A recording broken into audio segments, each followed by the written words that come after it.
Kapatid, mapagbigay ang ating Diyos. Handa siyang makinig sa kung ano man ang ating nais hilingin. Kaya huwag tayong matakot o mahiyang lumapit sa Kanya nang may buong kababaang loob. Taimtim tayong manalangin sa ngalan ng Ama at ng Anak at ng Espiritu Santo. Amen. Ama naming Diyos, puno ka ng kabutihan, awa at pag-ibig. Ikaw ang lahat sa akin. Handa kang laging makinig sa aking mga dasal. Kaya narito akong muli, hindi lamang upang humiling. Inilalaan ko rin ang mga sumusunod na sandali upang purihin ka at pasalamatan. O Diyos ko, salamat sa iyong kabutihan. Salamat rin sa iyong walang hanggang awa. Salamat sa iyong nag-uumapaw na pagmamahal. Ito ang nagbibigay pag-asa sa akin sa lahat ng oras, lalo na sa mga panahong napupuno ako ng takot at pangamba. Sa iyo ako umaasa, o butihing Diyos ko. Ikaw ang Diyos na hindi ako kayang tiisin. Ang Diyos na hindi napapagod. Ang Diyos na di nagsasawang tumugon sa aking mga pangangailangan. Maraming beses mo nang napatunayan na hinding-hindi mo ako iniiwan. Noong akala ko'y wala ng pag-asa, gumawa ka pa rin ng paraan upang lutasin ang aking problema. Noong nanghihina ako, binigyan mo ako ng lakas. Noong umiiyak ako sa bigat ng aking problema, tahimik mo akong niyakap at ipinadamang di ako nag-iisa. Naaalala ko ang iyong mga himalang ginawa na lagi kong binabalikan sa banal na kasulatan. Ikaw ang Diyos na naghati ng dagat upang makatawid ang iyong bayan. Ikaw ang Diyos na nagpadala ng pagkain sa ilang. Ikaw rin si Jesus na nagpagaling sa mga bulag, sa mga kitongin at mga paralitiko. Ikaw ang Panginoon na nagpatahimik ng bagyo. Ikaw ang bumuhay kay Lazaro mula sa kamatayan. Ikaw rin ang nagparami ng tinapay at isda para sa mga nagugutom. Ikaw ang tumugon sa pakiusap ng iyong ina sa Kana at ginawang alak ang tubig. Kung nagawa mo iyon noon, buo ang aking tiwala na kaya mo ring gawin ang mga iyon sa buhay ko ngayon. O Diyos, buo ang aking tiwala sa iyo, kaya pinipili kong isuko at ipaubaya ang lahat sa iyo. Isinusuko ko ang aking mga plano. Isinusuko ko ang aking takot. Isinusuko ko ang aking pag-aalala para sa kinabukasan. Isinusuko ko ang mga tanong na tila walang kasagutan.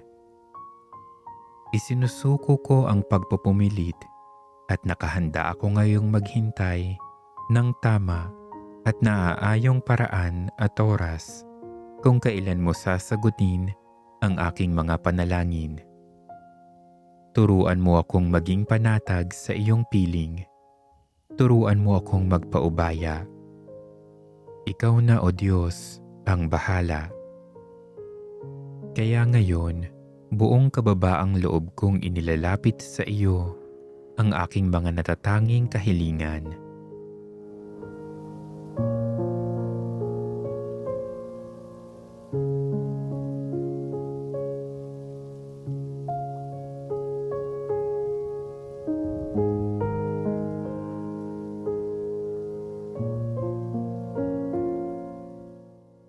Sa isang salita mo lamang, O Diyos, mangyayari ang lahat.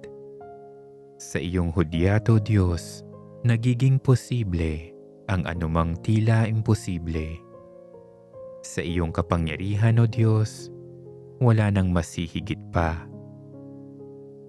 Mahal na Birheng Maria, Ina ng Diyos at ina ko rin, ikaw na tumayo sa paanan ng krus at hindi kailanman nawala ng pag-asa, ipanalangin mo ako. Tulad ng ginawa mo sa Kana, iparating mo kay Jesus ang aking pangangailangan. Turuan mo akong magsabi ng, mangyari nawa sa akin, ayon sa wika mo. San Jose, tahimik at matapat na tagapangalaga ng manunubos, ipanalangin mo ako. Tulungan mo akong magtiwala sa dakilang plano ng Diyos kahit hindi ko ito lubos na nauunawaan sa ngayon. San Judas Tadeo, patron ng mga tila imposibleng sitwasyon, ipanalangin mo ako sa oras ng kagipitan. Santa Rita, huwara ng pagtitiis sa gitna ng pagsubok, tulungan mo akong huwag mawala ng pag-asa. San Padre Pio, na nagtiis kasama ni Kristo, ipanalangin mo na ang aking paghihirap ay maging daluyan ng biyayang mula sa Diyos. At kayong lahat na mga santo at anghel sa langit, samahan ninyo ako sa paglapit sa trono ng Diyos.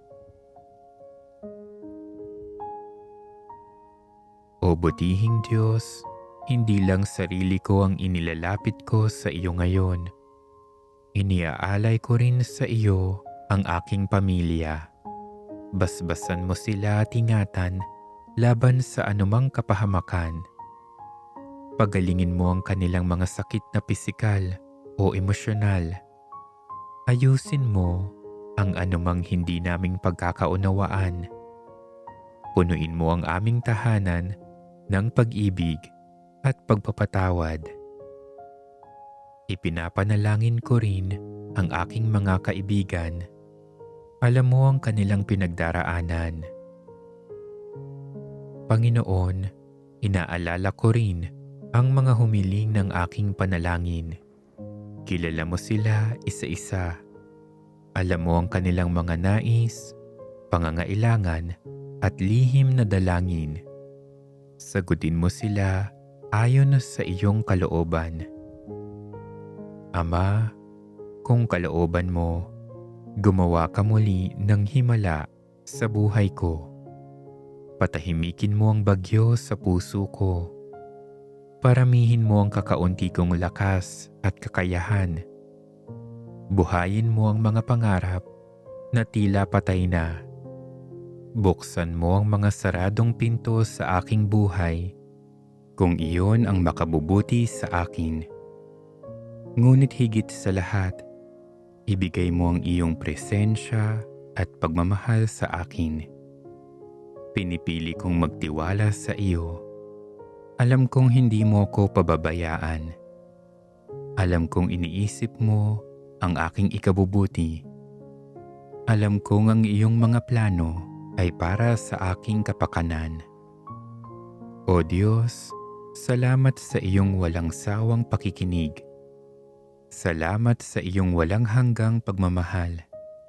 Salamat dahil kailanman ay hindi mo ako iniwan. Sa iyong mga kamay, Ama, ipinagkakatiwala ko ang lahat.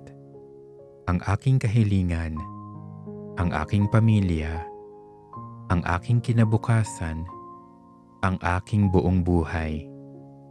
Buong puso akong nagtitiwala sa iyo.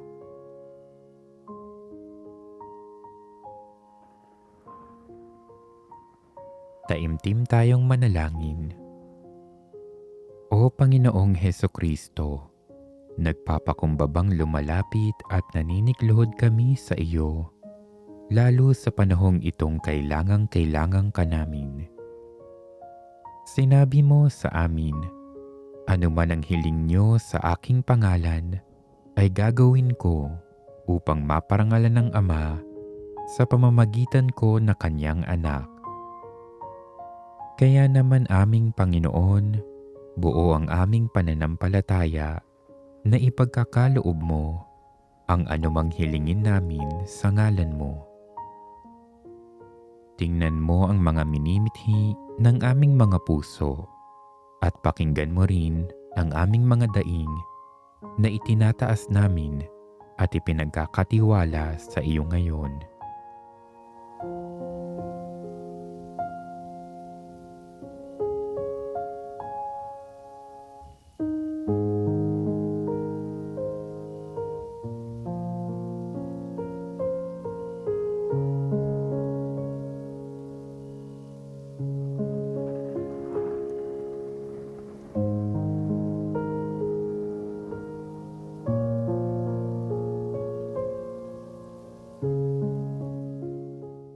Ipahintulot mo nawang sa iyong kabutihan at dakilang awa, matanggap namin ang aming mga ipinagdarasal sa oras na ito. Katulad na lang ng sabihin mo na humingi kayo at kayo'y bibigyan. Humanap kayo at kayo'y makakatagpo. Kumatok kayo at kayo'y pagbubuksan. Marapatin mo nawang matanggap namin ang mga biyayang kinakailangan namin at ang mga natatanging kahilingang aming idinudulog sa iyo. Kalugdan mo nawa kami at dinggin kung nauukol sa kaluwalhatian ng Diyos at ikabubuti ng aming kaluluwa ang aming mga hinihinging biyaya. Sa aming pagtanggap ng nag-uumapaw na biyaya mula sa iyo, gawin mo kaming bukas palad nang makapagbahagi kami sa aming kapwa. Sa gayon, sa pamamagitan namin, madarama rin ng mga tao sa aming paligid ang iyong dakilang pagmamahal at pagpapala.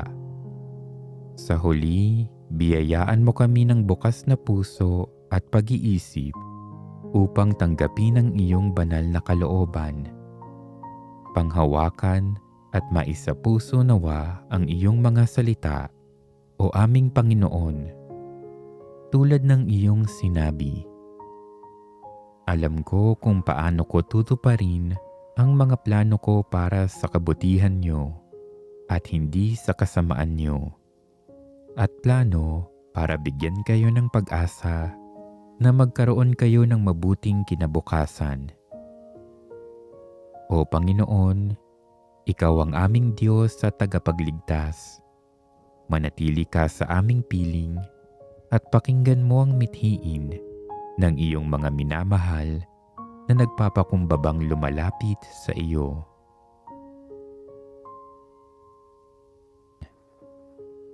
Sa pagkakataong ito, iharap natin sa Diyos ang ating mga pangangailangan, pang-espiritual man o pangkatawan, para sa ikabubuti ng ating kaluluwa o ng katawan. Itaas natin ang lahat ng ating mga kailangan para sa ating sarili, para sa kapwa, at para sa ating pamayanan. O Diyos ko, pinasasalamatan kita sa lahat ng biyayang ipinagkaloob mo sa akin at pati na rin sa aking mga mahal sa buhay. Dahil sa iyong kabutihan at nag-uumapaw na pag-ibig para sa akin, narito ako't lumalapit sa iyo upang hingi ng mga biyaya at pagpapala na kinakailangan ko. Nananalangin ako ngayon ng may buong paggalang, pagpupuri at pananampalataya. Sa iyong awa at habag, dinggin mo nawa ang aking mga panalangin.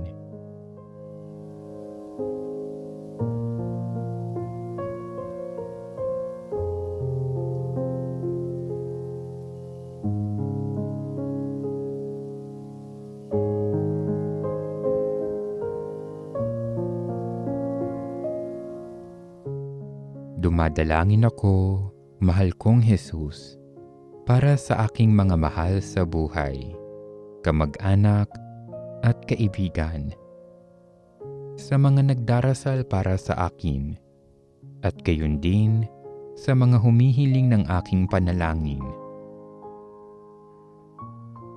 sa mga kasamahan ko sa gawain, sa mga may karamdaman, nagdadalamhati, nalulungkot, nag-iisa sa buhay, kilala ko man o hindi, sa mga hindi nakauunawa sa aking mga layunin, sa mga hayagang kumakalaban sa akin, sa mga kaluluwa ng mga namayapa na, sa mga minamahal ko na ang kaluluwa ay nasa purgatorio at wala nang nakakaalaala.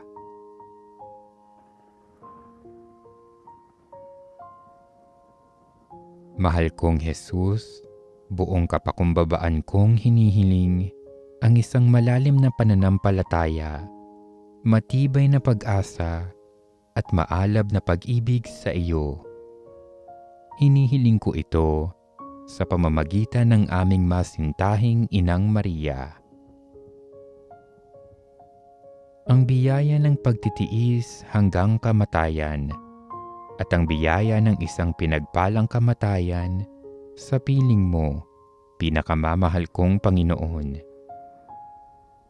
Ang pananalig na ang kamatayan ay isang malaking hakbang, ang pinakamahalagang oras sa aking buhay, ang simula ng isang bagong buhay, hindi ang katapusan ng buhay. Ang diwa ng pananalangin, ang pamumuhay na makadiyos, ang pagsisisi sa aking mga pagkakasala, at ang matibay na pagtitikang umiwas sa mabigat na pagkakasala, maging maliit man, upang mapanatili kong malinis ang aking kaluluwa sa paningin ng Diyos. Ang biyaya ng kapayapaan ng kaluluwa, dala ng buong pagtitiwala sa Diyos at pamumuhay ng ayon sa Kanyang kalooban. Ang maingat na pagpapaubaya ng aking buhay sa kamay ng Diyos, paggawa ng lahat ng aking makakayanan na di kinakalimutang siya ang daan, ang katotohanan at ang buhay. Ang biyaya ng isang matapat na debosyon sa banal na Espiritu, ang Espiritu ng katotohanan, ang taga-aliw at ang tagapagtaguyod, bukal ng lakas na sumasa akin sa binyag, lakip ang pananampalataya, pag-asa at pag-ibig, gayon din sa kumpil. Lakip ang mga kaloob niyang karunungan, pangunawa, kaalaman, payo, kabanalan, tibay ng loob at takot sa Diyos. Ang biyaya ng pag-ibig at matimyas na debosyon sa aming Birhen, ang ina ng kabanal-banalang Eucharistia at ang aming mapagpalang ina, ang tibay upang tularan siya at umasa sa Kanya. Ang biyaya na maipagkaloob ko ang aking sarili at ang aking pamilya, ang aking gawain at ang aking mga suliranin kay Maria, ang Birhen ng kabanal-banalang sakramento.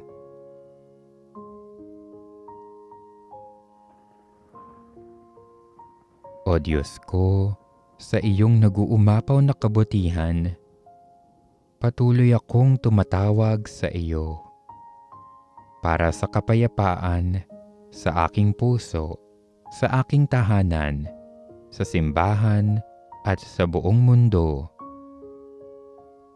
Sa paghahari ni Kristo sa puso ng tao, upang ang lahat ng tao sa lahat ng dako ay makilala ka, ibigin at paglingkuran, o mahal kong Jesus, at makilala nawa nila ikaw, ang aming Panginoon at Diyos. Para sa pagbabalik loob ng makasalanan, upang tumimo sa puso ng lahat ng tao ang pagpapala ng Diyos, nang sila ay tumugon at magsisi, at sa gayoy matagpuan ang kaligayahang nasa sa puso ng taong mapayapang nakikiisa sa Diyos. Para sa pagbubuklod-buklod ng mga Kristiyano upang sila'y maging isa. Magkaroon ng katuparan ang iyong panalangin sa huling hapunan, o mahal kong Jesus. Para sa katarungang panlipunan, upang sa iyong banal na espiritu, kaming lahat ay maging magkakapatid sa ngalan mo upang mawala ang pagtatangi-tangi ng lahi. Upang makatulong kaming lahat sa mga dukha, sa mga nagdurusa, sa mga inaapi. Upang sundin naming lahat ang bawat batas at kautusan. Upang ang mga krimen at kahalayan ay mabawasan at tuluyang mawala sa balat ng lupa. Para sa simbahang pandaigdig, upang pagpalain, patnubayan at palakasin ng Diyos ang Santo Papa sa kanyang gawain. Upang ang mga obispo, pari at relihiyoso, pati na ang mga laiko sa lahat ng dako, ay kusang loob na gugulin ang kanilang buhay sa paglilingkod sa iyo, o mahal kong Jesus. Nang lubos-lubusan, buong katapatan, kalakip ang diwa ng pagpapakasakit. Para sa bokasyon sa pagpapari at buhay relihiyoso, na magkaroon ng maraming kabataan, natutugon sa iyong paanyaya, halika, sumunod ka sa akin. Na ang mga kasalukuyang pari at relihiyoso ay manatiling matatag sa kanilang bokasyon at magpatuloy ang pagyabong ng kanilang pagpapakabanal. Higit sa lahat, O Diyos ko, pinagmumula ng lahat ng biyaya at pagpapala. Aking lakas at sandigan, takbuhan ko sa lahat ng oras. Sa iyong awa at habag, mapasa akin nawa ang biyaya na maisabuhay at tanggapin ng buong puso ang iyong banal na kalooban, sapagkat tiwala akong mangyayari ang siyang makabubuti para sa aking kaluluwa.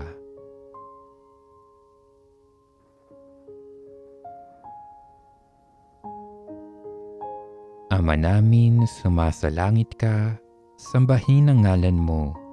Mapasa amin ang kaharian mo, sundin ang loob mo, dito sa lupa para nang sa langit. Bigyan mo kami ngayon ng aming kakanin sa araw-araw, at patawarin mo kami sa aming mga sala, para ng pagpapatawad namin sa nagkakasala sa amin. At huwag mo kaming ipahintulot sa tukso, at iadya mo kami sa lahat ng masama. Amen. Aba, Ginoong Maria, napupuno ka ng grasya. Ang Panginoong Diyos ay sumasa iyo. Bukod kang pinagpala sa babaeng lahat, at pinagpala naman ang iyong anak na si Jesus. Santa Maria, Ina ng Diyos, ipanalangin mo kaming makasalanan, ngayon at kung kami mamamatay. Amen. Luwalhati sa Ama, sa Anak at sa Espiritu Santo, kapara noong unang-una, ngayon at magpakailanman, at magpasawalang hanggan. Amen. Sa ngalan ng Ama, at ng Anak, at ng Espiritu Santo. Amen.